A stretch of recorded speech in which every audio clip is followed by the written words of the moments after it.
시청자 여러분 안녕하십니까. 영정부터 하도록 하겠습니다. 1부는 지금 이제 국내 정치, 외교안보 정책에 대해서 좀 이야기하도록 하고요. 2부는 우크라이나 하도록 하겠습니다. 녹화 날짜는 오늘 5월 4일입니다. 어린이날 하루 전인데요.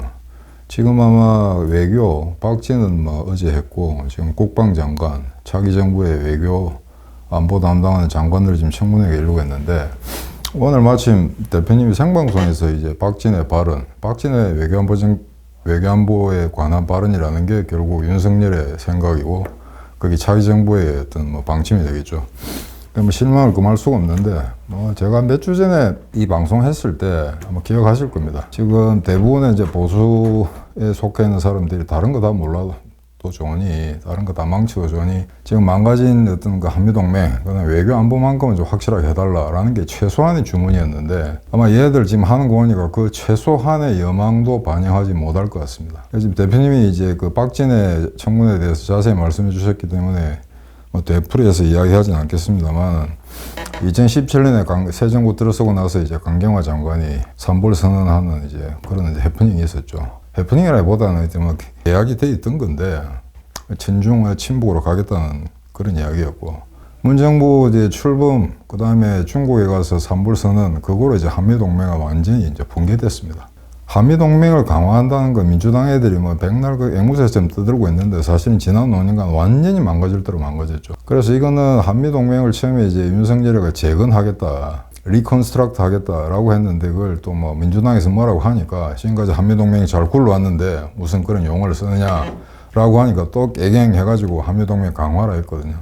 그러니까 이거는 만약에 한미동맹을 재건하는 게 맞습니다. 엄밀히 이야기하자면은. 지난 5년 동안 한미동맹이 아니라 반미동맹에 서서 얼쩡거렸거든요, 한국은. 그러니까 지금 우크라이나 사태가 진행 중입니다만, 이게 어느 정도 끝장이 나고 나면은 아마 전 세계로부터 왕따 당하는 그런 신세가 될 겁니다. 그런 상태에서 그 당이 야당이었죠. 야당의 국회의원으로서 박진의 강경화를 몰아세울 때는 이제 안보 정책이 흔들린다, 이래가지고 안 된다라고 하면서 한국 외교부가 BTS만도 못하다, 방탄소년단만도 못하다, 이런 말을 남겼더랬습니다. 근데 지금 와가지고 한 거 보면은, 이번 박진의 청문회 그 답변 내용을 보면은, 하나마나 북한 비핵화하겠다, 한미동맹 강화하겠다, 요거만 기본 골자고, 나머지는 문재인 정부 때 한 이야기하고 하등이 차이가 없습니다. 그래서 산불정책 강경화가 중국 가서 조아린 거, 그거 그대로 다 반영하겠다는 이야기입니다. 이게 틀림이 없거든요. 근데 이게 정치가 출신인데 이 정도밖에 답변을 못 한다는 건 굉장히 좀 웃긴 이야기인데, 이게 관료 출신이라도 이렇게 답변 안 하거든요. 왜냐면 아직 정식으로 이게 출범한 것도 아니고, 정부가.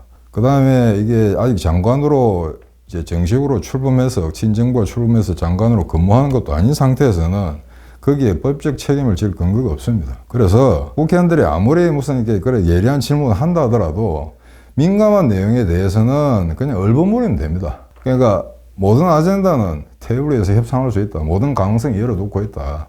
다만 북한의 반응에 따라서 우리가 신축적으로 정책을 조율할 수 있다라고 원칙론적인 이야기만 하면은 아무런 문제될 거 없습니다. 그런데 이 우리나라 관료나 그다음에 무슨 저런 청문회에서는 국회의원들이 장관을 되고자 하는 그 찰나에 보면은 그냥 지 나름대로 정답을 이야기하려고 그러거든요. 근데 거의 정답을 이야기할 필요가 없습니다.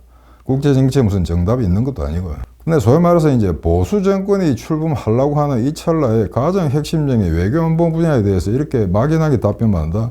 여러분, 이거는 이제 괜히 이 정권을 뽑았다라는 그런 회의감이 들 겁니다. 지금 대표님이 며칠 전에 이제 누누이 말씀하셨습니다만, 이제 비핵화는 불가능하다는 건 이미 제가 대필해서 이야기하지 않겠습니다. 귀에 못이 먹도록 여러분들 한번 이야기 들었을 겁니다. 트럼프 출범했을 때 CVID라는 거.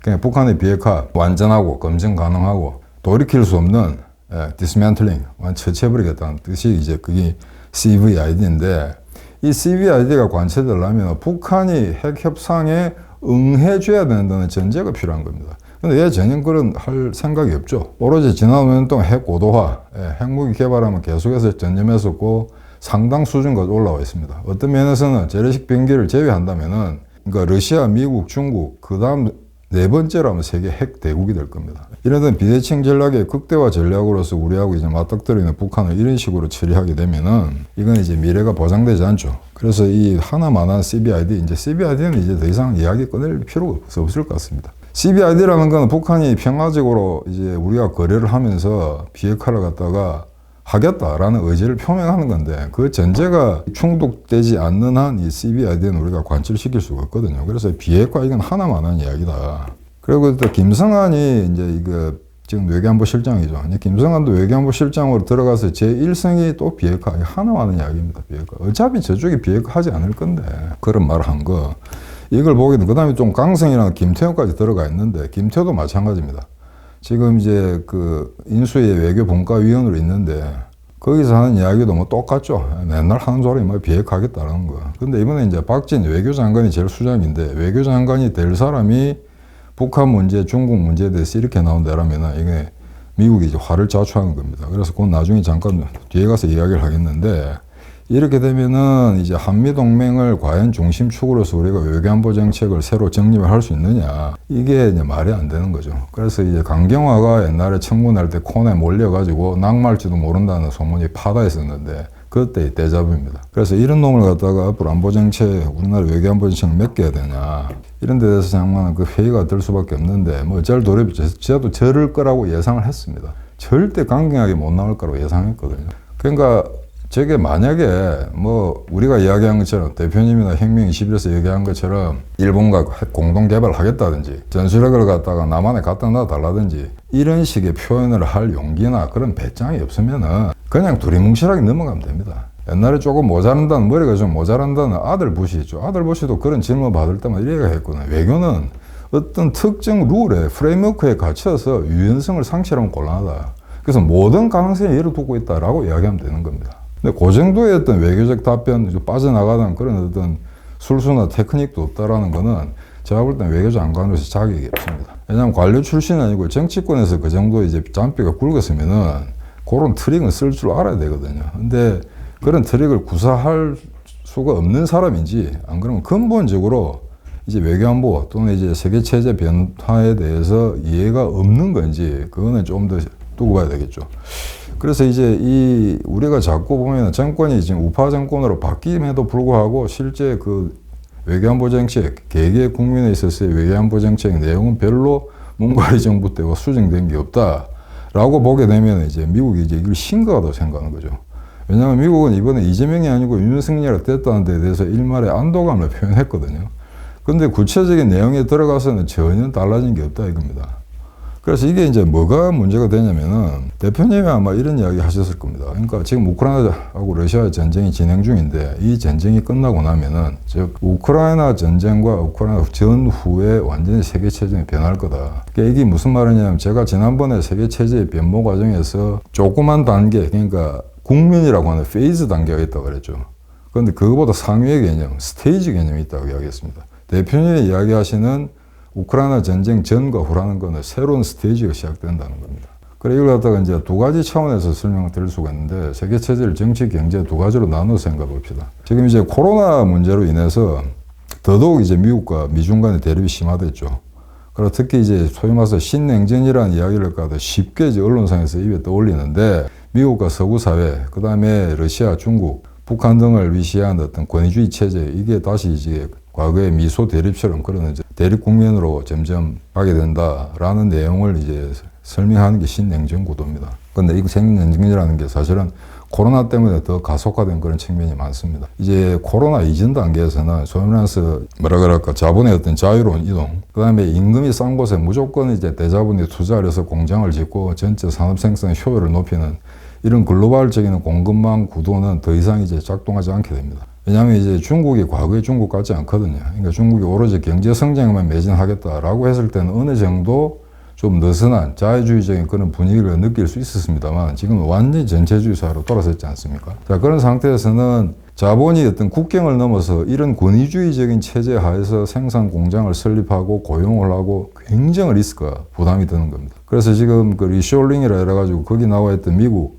그 다음에 서방, 일본 기업들이 중국에서 탈출해 나오고 있는 건 현재도 진행 중이거든요. 그 다음에 많은 돈도 지금 빠져나오고 있는 그런 상태입니다. 그래서 그걸 보게 되면 결국에는 이제는 약간의 이제 비용이, 고비용이 감소된다 하더라도 각 부분의 상품을 갖다가 자국에서 생산할 수밖에 없는 그런 이제 과거의 냉전 시대 체제로 돌아가야 되는 겁니다. 그러니까 신냉전이라는 게 그 과거의 냉전하고 조금 이제 성격이 다르게 됩니다만 이걸 이제 현재는 코로나로 촉발됐다가 우크라이나 사태로 완전히 세계가 양분됐거든요. 우크라이나를 지지하냐, 러시아를 지지하냐 따라서 이제 체제가 바뀌게 되는 겁니다. 근데 여기서 이제 뭐가 그러면 냉전이 과거의 냉전하고 지금 신냉전이 다르냐라면은 과거 냉전 미소 대립에서는 굉장히 이게 구분이 쉬웠습니다. 그러니까 생산 양식 자체가 달랐습니다. 사회주의 생산 양식, 자본주의 생산 양식.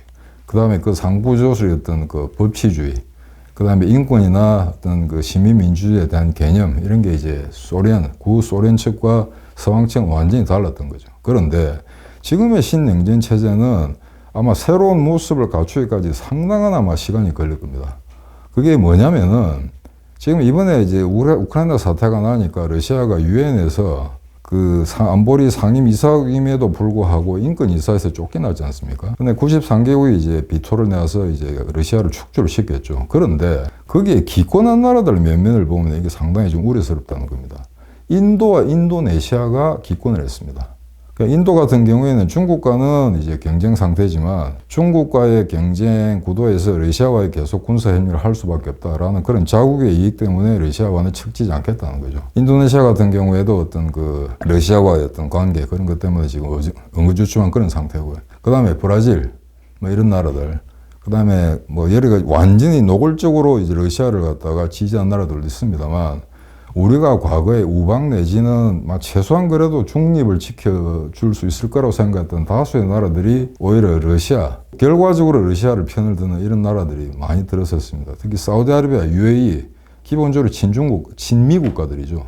그런데 이 나라들이 러시아를 인권이사회에서 퇴출시키는데 다 기권을 했다. 이 말입니다. 그래서 지금 이게 뭐냐면은 사실은 이념적으로, 정치 제도적으로 이 서구 가치를 수용한 상당히 많은 나라들이 경제적으로 너무나 러시아 가스나 그 다음에 이제 중국과의 교역 이런 데 의존하다 보니까 이게 쉽사리 탈각하기가 쉽지 않은 거죠. 그런 점에 대해서 각국의 어떤 개별적인 고민거리는 충분히 있을 거라고 생각합니다. 그래서 이 중에 어떤 나라들이 나중에 심사숙고해서 완전히 서구 체제로 되돌아오든지 아니면 궁극적으로 러시아와 중국이 이끄는 그런 어떤 권위주의 체제에 속하게 될지 아니면 완전히 중립에 남게 될지 이 3분법이 아마 완전히 고착화되기까지는 앞으로 상당한 시간이 걸릴 겁니다. 그래서 그럼 과연 우리는 어디에 있느냐라는 문제가 되는데요. 한국 같은 경우에는 지난 5년 동안 완전히 어떤 세계적 위상이라는 게 굉장히 흔들리고 있습니다.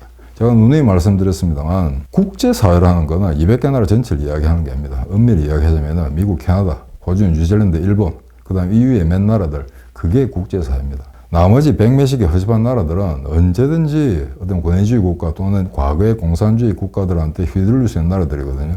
지금 솔로몬 제도 같은 경우에 값싼 중국 자본 받아가지고 완전 해군 기지를 갖다가 중국이 해군 함대를 설치할 수 있는 그런 어떤 그 정치 외교적 그런 관계까지 맺지 않았습니까? 이러면 이제 솔로몬 제도는 미국, 영국과 완전히 적대적인 관계에 들어서게 되는 거죠. 그래서 이런 걸 보게 되면 과거의 어떤 냉전 구도하고는 상당히 이제 좀 더 복합적으로 좀 더 이제 착종 관계가 팽배해지는 그런 현상으로 나타날 겁니다. 그렇기 때문에 과거의 어떤 미소 대립 구도에서 신냉전으로 간다 하더라도 이 신냉전 구도에 어느 편을 드느냐 하는 건 나라마다 조금씩 달라질 겁니다. 그래서 이게 이제 가장 큰 문제가 되는데 이걸 보시게 되면 러시아 퇴출 문제가 하나의 중요한 계기가 됐다는 거. 그래서 지금 독일도 마찬가지죠. 독일은 분명히 서구 가치를 지향하는 국가가 맞는데 이게 너무나 이제 가스나 어떤 지하자원 이런 걸 갖다가 러시아에 의존하다 보니까 우크라이나 사태가 터졌을 때 명확한 입장을 못했다 이겁니다. 그런데 다행스럽게 좀 늦었음에도 불구하고 이제 결국 독일이 제안을 받는 서구 가치다라는 어떤 철학적인 관점에서 다시 우크라이나를 지원하는 방향으로 명백히 돌아섰습니다. 그래서 지금 늦었다 하더라도 그렇게 원위치하는 게 좋죠. 그런데 지금 한국은 아직 그러질 안 하고 있습니다.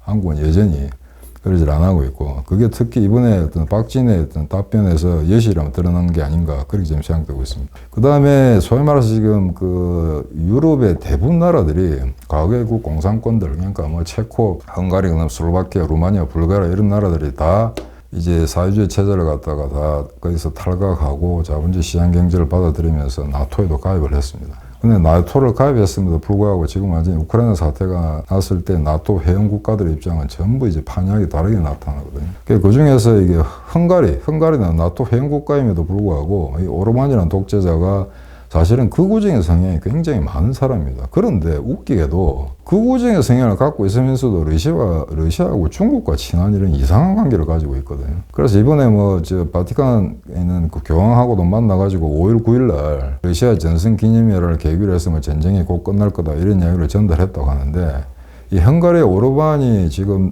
자행하고 있는 그런 어떤 행각들을 보게 되면은 서구 가치의 관점과는 너무나 떨어지고 있다는 것도 저희들이 확인할 수 있죠. 그래서 과연 이런 나라가 나토 회원국으로 남아있고 EU 회원국가를 하더라도 신냉전 구도가 왔을 때 명백히 서구 가치를 지향하고 담보하는 나라가 될 거냐 하는 건 상당히 의문스럽습니다. 그래서 중국 자본이 들어온 데 대해서 어떤 그 시민들의 반발 이런 건 데모라는 건 지금 여전히 일어나고 있습니다만, 지금 오르반이 굉장히 오랫동안 독재를 하고 있는 상황이거든요. 근데 헝가리 오르반이 집권하기 그 전에는 이제 좌파들이 계속해서 쭉 잡았었는데, 우리는 이제 한 20년 전만 하더라도 우리나라에서 보수 꼴통이라면 이제 돈 가지고 헤쳐먹는 그런 꼴통 정권으로 그렇게 이제 낙인이 찍힌 경우가 많죠. 차떼기 정권인 이런 단어들, 그런 표현들. 근데 헝가리 같은 경우는 우리가 반대입니다. 거기에 보수 꼴통이라는 거는 과거에 구공산 정권 하에 관료로 있다가 체제 전환이 되면서 사회당을 만들어서 여러 가지 이권에 개입하고 이제 해물들을 해먹은 놈들. 그러니까 헝가리에서는 기득권이라면 좌파가 됩니다. 근데 그걸 타파하기 위해서 오르반이 정권을 잡고 상당한 지지를 얻었는데, 그러면서 계속해서 이제 총선, 지방선거, 대선 계속해서 이제 그 승리를 구가했죠. 그런데 지금 와가지고는 이제 세계체제 개편 과정에서 서구하고는 너무나 동떨어진 그런 행보를 하기 때문에 이런 나라의 처리가 어떻게 될 거냐 하는 것도 좀 문제가 큽니다. 지난번에 말씀드렸습니다만은 소위 말해서 우파들이 자본가 계급, 그다음 시민 계급, 그다음 부르주아 계급으로 형성되어 있고, 그다음에 좌파 노동 계급이 그 소위 말해서 이제 그 마크시스트 정권이나 사회주의 색채가 강한 정당을, 좌파 정당을 지지하는 게 당연한 구도인데, 그 트럼프가 당선될 때의 상황을 보게 되면 미국의 노동계급들이 극우적인 성향을 띠게 되면서 우파를 지원하고 이런 게 유럽과 미국에서 나타나지 않았습니까? 그래서 과거의 잣대로 신냉전도 1950년대, 60년대의 어떤 그런 상황이 되풀이될 거라고는 생각하지 않습니다. 이제 새로운 엘리먼트, 새로운 성격, 새로운 이제 그런 분위기 또는 조합 이런 게 형성이 되는 거죠. 그래서 이런 과정에서 그럼 우리는 어떻게 할 거냐라고 하는 건데, 지금 소위 말해서 한국에 좀 이제 대학을 나가지고 유학 갔다 왔다 하는 먹물들, 그 다음에 기존 관료들 이런 걸 보면요, 전부 이런 식입니다. 뭔가를 정부 때가 하는 게 변화가 없어요. 좌나우나. 그러니까 딱 판에반 이야기를 합니다. 비핵화는 기본 전제로 두고, 그냥 한미동맹 강화, 이건 한미동맹을 싫든 좋든 그냥 가야 되는 걸로 인정을 하고 있죠. 우리나라 좌파들이 크게 지금 잘못 생각하고 있는 게, 미국은 전략적 관점에서 주한미군을 철저히 자기들이 주둔시키는 걸 원하기 때문에 한국에 좌파 정권이 들어와서 아무리 깽판을 쳐도 미국은 변하지 않을 거라고 오판하는 겁니다. 천만의 말씀. 미국이 아프간에서 철수하듯이 한국은 더 이상 우리 편이 아니다라고 인정하는 순간 떠나게 돼 있습니다. 그걸 현재 좌파들도 잘 모르고 있고 우파들도 인지하지 못하는 상태인데요. 이번에 우크라이나 사태에서 미국이나 다른 선진국들이 굉장히 주저하는 모습을 보고는 이제 정신을 차린 분들이 꽤 있습니다만, 이 문제는 다시 한번 대주고 넘어가야 되는데, 대부분의 지금 안보관계 또는 앞으로의 차후의 세계체제 문제를 다루는 데서 한국의 좌표를 어떻게 설정할 것인가 하는 그 문제에 대해서 석간, 문화 일부만 빼고 다른 신문에 놓은 것들을 어떻게 썼냐면은, 자, 신냉전이 오면서 기존의 서구 국가들이 가치 동맹을 형성하는 것은 확실하다. 그래서 거기에 우리가 동조해야 된다는 것은 기본 전제를 깔면서, 그럼에도 불구하고 한중 관계, 이러이러한 관계를 생각해서 실리 외교를 추진해야 된다라고 결론을 맺거든요. 말은 그럴싸하게 보입니다만 방법론이나 수단이 없다는 겁니다. 왜? 한국이 자꾸 여기서 동북아에서 무슨 자율권을 가지고 이제하면서 선진국들의 각축을 분쟁을 조정할 수 있을 거라고 생각하는 그건 천만의 착각입니다. 절대 그런 일이 있을 수가 없습니다. 왜냐하면 소위 말해서 노무현 때 동북아 균형자론이라는 게 나왔죠. 그러니까 밸런스, 균형자, 한국이 균형자가 될 수 있다. 그 연장선상에서 이 북한 문제를 중재하겠다고 나온 게 문재인이거든요. 남북 갈등, 분쟁의 당사자가 중재를 하겠다는 건 말이 안 되는 거죠. 근데 어불성설이죠. 자, 그런데 그 밸런스라는 거는 이 밸런스가 힘을 발휘하고자 할 때 그 관련 국가들보다 더 힘이 세거나 아니면 거의 대등한 국력을 갖고 있을 때는 가능한 겁니다. 자, 18세기, 19세기 프랑스와 독일이 각축을 할 때 영국이 밸런스 역할을 했죠. 그거는 영국이 군사적으로 프랑스와 독일하고 맞붙었을 때 이기거나 최소한 비길 수 있을 때 하는 이야기입니다. 근데 한국이 밸런스로 들어왔을 때 중국과 미국과의 거중 조정을 하겠다. 그 역할이 되냐 이겁니다. 절대 안 되거든요. 근데 이게 된다고 생각하는 미친놈들이 있어요. 제가 지금 사진에 띄우겠습니다만 김성한도 마찬가지고 박진도 마찬가지입니다만 바로 어제 그러니까 5월 3일이죠. 5월 3일 중앙일보에 나왔는데 이혁이라고 주 베트남 대사한 사람이 있습니다. 저도 아는 사람이죠. 얘가 뭐라고 썼냐면은 한중 관계를 정돈해서 안정화시키고 강화하는 것이 한미동맹에 도움이 된다고 장황한 글을 썼거든요. 하도 열이 빠치지면 다 읽어봤는데 이건 허당입니다. 아무 내용도 없는 이야기거든요. 이런 글들을 30년 이상 외교부에 봉직했다는 놈들이 쓰는 글의 내용들이에요. 자, 그러면 실제 그러면은 균형자론 입장에서 그러면은 중국을 기쁘게 하는 게 한미동맹을 강화하는 일이 될 수 있다. 그걸 누가 믿어요? 중국을 기쁘게 하기 위해서 삼불 선언도 하고 했는데 가가지고는 혼밥 먹고 기자들 얻어까이고. 그러니까 중국 같은 나라는 여러 번 말씀드립니다만 우리가 양보하거나 좋은 모습 또는 우호적인 모습을 보인다고 그에 대등한 대가를 주는 나라가 아닙니다. 북한, 러시아도 마찬가지고요. 그래서 정말 중국한테 대접을 잘 받으려면 이런 초기 단계에 새 정부가 들어섰을 때 전쟁을 하듯이 달라들어야 됩니다. 그래서 어느 정도 상당한 수준의 갈등과 분규를 일으켜야 됩니다. 그러고 나서 중국이 자기들 스스로 태도 변화를 가져오게 해야 되거든요. 근데 지금 소위 우파 보수라는 정권이 출범할 이 찰나에 지금 외교장관이 되겠다는 사람이 이런 발언을 하고 기존의 외교부에서 30년 이상 대사까지 하면서 바깥에 나와서 글을 쓰거나 또는 어느 대학 연구소에 강연을 한다는 작자들이 이딴 식의 균형 이론을 갖다 바시게 되면은 이건 완전히 허당이죠. 그간에 걔는 뭘 했냐 이겁니다. 소위 말해서 외교부에서 학문적 토양도 외교 안 보고 실질적으로 외교 현장에서 30년 이상 경험을 쌓았다는 놈들이 이딴 식으로 이야기를 하고 있거든요. 이런 거는 반드시 잡아서 척결해야 됩니다. 요 이핵이라는 놈은 지난 대선 때 이재명에 붙었던 놈이에요. 외교부에서 이재명에 붙은 놈들 꽤 있습니다. 요것들. 외교 안보를 진정으로 공부하고 그 정수로부터 연구 검토한 사람 같으면 절대 이재명한테 붙을 수가 없죠. 한국의 전체 안보적 상황을 봤을 때. 다른 건 철도청도 아니고 환경부도 아닌 외교부에 있는 놈들 이재명한테 붙는다? 최소한 금만은 외교부 출신 대사들 170명은 그래도 윤석열 지지한다고 성명을 냈더만요. 제가 그 놈들도 욕을 했습니다만. 이게 지금 현재 한국의 현실입니다. 북한과 맞닥뜨리고 있는. 미사를 갖다 열 몇 발 쐈는데도 아무런 성명 하나 나오지 않거든요, 지금. 윤석열 체제에서. 자, 그러니까 이런 우스갯소리도 나옵니다. 이럴 것 같으면 차라리 이재명이가 잡아가지고 나라 개판으로 만들어서 화염병 던지고 80년대 시가 정도로 돌입해서 정권을 바꾸는 게 더 나았을지도 모른다라는 푸념이 나올 수도 있다는 겁니다. 자, 이렇게 되면 한국은 어떻게 되느냐. 지금 신냉전이라는 거는 미국이 줄 세우기라는 겁니다. 우리는 상전을 한 사람 이상 모실 수가 없습니다. 지금까지의 상전이 미국이었다는 걸 인정을 합니다. 근데 여기에 중국을 데리고 들어와가지고 기존 상전이 우리한테 쓰는 영향력을 중화시키거나 약화시키면서 우리의 자율적인 영역을 넓혀가겠다. 절대 되지가 않습니다. 중국을 끓이게 되면은 기존의 상전 하나도 버거운데 상전이 두 개나 생기는 셈이죠. 그걸 갖다가 외교부에서 일한 놈들이 나와서 하는 이야기가 이거거든요. 한중 관계가 동시에 중요하다는 거. 그건 선진국과 미국은 그걸 요구하는 게 아닙니다. 줄을 서라는 겁니다. 일본은 확실히 줄 섰죠. 우리보다 국력이 나은데. 그런데 여기서 국력도 매다 동북아의 제일 찌질한 나라가 여기서 무슨 자율성을 갖다 운이하겠다? 도구적 자율성을 운이해서 국가 이익을 극대화하겠다? 이게 가능하다고 보십니까? 자, 그러다 보니까 사드 문제만 해도 애매한 표현을 하니까 CSIS의 이제 석자교수 빅터 제주 한국계 빅터가 당장 이야기하지 않았습니까? 이거 좀 애매하다 이게. 처음에 대통령 당선 윤석열이 하는 사드에 대해 했던 이야기, 그 다음에 대북정책, 한미관계 이런 데서 처음에 이야기했던 그 포지션에 문제가 생긴 것 같다. 일관성을 유지하라라고 이야기했거든요. 이건 대단히 불쾌하다는 이야기입니다. 따라서 쿼드 같은 경우에도 이제는 과거에는 이제 미국이 들어오라 했는데 한국에 뺀질거리면 안 들어갔다는 걸로 그렇게 이해를 하고 있는데 지금 상황은 전혀 다르죠. 쿼드의 좌장격인 일본이 아주 공개적으로 한국을 반대하고 나섰거든요. 쟤들 끼워 넣어봐야 안에 있는 결속력만 사라진다 이겁니다. 그러니까 enlargement, 쿼드를 확대시키게 한국 같은 나라를 끌어들여서 확대시키게 되면은 콘솔리데이션이 약화된다는 거죠. 이미 쿼드 중에 인도는 이번 우크라이나 사태 때문에 상당히 벗어나 있는 상황이지 않습니까? 그러면은 새로 우파 정부가 들어선 한국이 인도를 대체할 수 있을 정도의 강한 커미트먼트를 갖다가 현시하면서 우리는 과거의 우방으로 돌아가겠다라고 하면 받아줄지도 몰라요.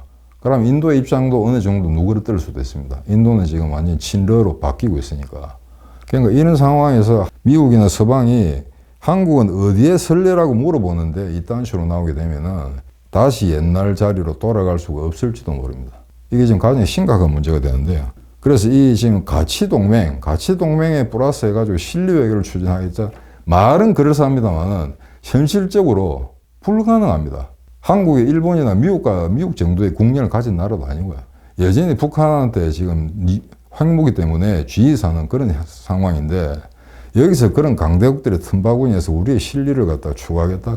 천만의 말씀, 절대 그런 건 되지 않습니다. 중국은 적성 국가입니다. 북한, 러시아와 마찬가지로. 과거에 한국이 어떻게 중국이 있어서 한국이 고도성장을 했습니까? 그건 전혀 아니거든요. 그럼 이런 차원에서는 한국은 서방과 미국이 요구하는 것에 질문의 핵심 내용을 제대로 파악하고 있지 못하는 거거든요. 그래서 이번에 박진희 청문회 때 저런 답변을 했다는 거는 결국 윤석열하고 이제 짰겠죠. 전체 프레임워크에서 어떤 식의 답변을 할 건가 하는 거. 그래서 저는 권성동 이야기처럼 윤석열의 생각이 다른데 박진희 엉뚱한 소리 했다라는 건 있을 수 없다는 이야기입니다. 현재 이건 대단히 우려되는 상황인데요. 몇 주 전에 제가 이야기했습니다. 신정부의 외교안보 정책이 결코 우리가 바라는 대로 흐르지 않을 거라고 예상을 하면서 제발 내 예측이 틀리길 바란다고 이야기했을 겁니다. 그걸 여러분들 기억하실 겁니다. 그런데 아니나 다를까 결국 이런 비겁한 답변으로 나오거든요. 이게 비겁한 건지 아니면 조금 지적으로 모자란 건지 그것까지는 제가 확인이 안 됩니다만 우려를 할 수밖에 없는 그런 상황인 것 같습니다. 그래서 지금은 좌파는 어차피 우리하고 상대할 사람들 아니죠. 그러니까 우파가 제대로 제 트랙을 가기 위해서는 철저하게 건설적인 비판이 필요한 겁니다. 또는 파괴적인 경우에 따라서는. 만약에 얘들이 이번 5년 동안 또 문가래와 같은 그런 식으로 하게 된다면 한국은 정치 외교적 위상뿐만 아니고 앞으로는 글로벌 공급망의 재편 과정에 있어서도 소외되거나 고립되거나 완전히 서구 진영으로부터 탈갈될 그럴 위험마저 노출시키고 있는 상황입니다. 오늘은 대단히 어두운 이야기를 했습니다만 아마 신정부가 들어서도 이 어두운 이야기는 계속될 것 같아서 사실은 굉장히 좀 마음이 찝찝한 상태입니다만 할 수 없죠. 그게 사실이기 때문에. 자, 오늘 1분 여기까지 하겠습니다. 감사합니다.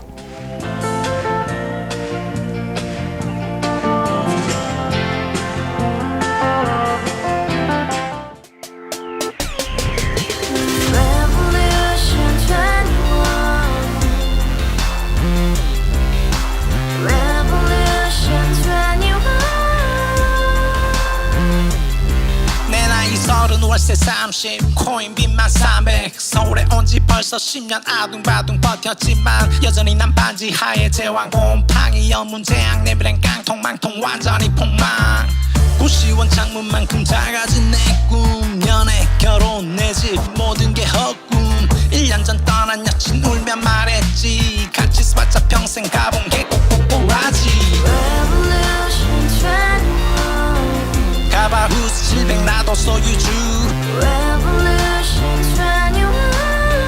가바후스 700 나의 소주 택시기사 우라부지 마트캐셔 울어무니 우리 집안 다 털어봤자 후줄 그래 개선민 내 미래 거기서 팍 끝난 거지 팍더 이상 노력 따윈 괴물이 스펙 찾아서 말리 비오는 날 알바 잘려 맨날 학원 날 개쳐 발려 밤비 내리는 양화대교 홀로 걷고 있을 때 현수막에 아로 새겨진 평당 700짜리 아파트 다같이 소리 질러 혁명 21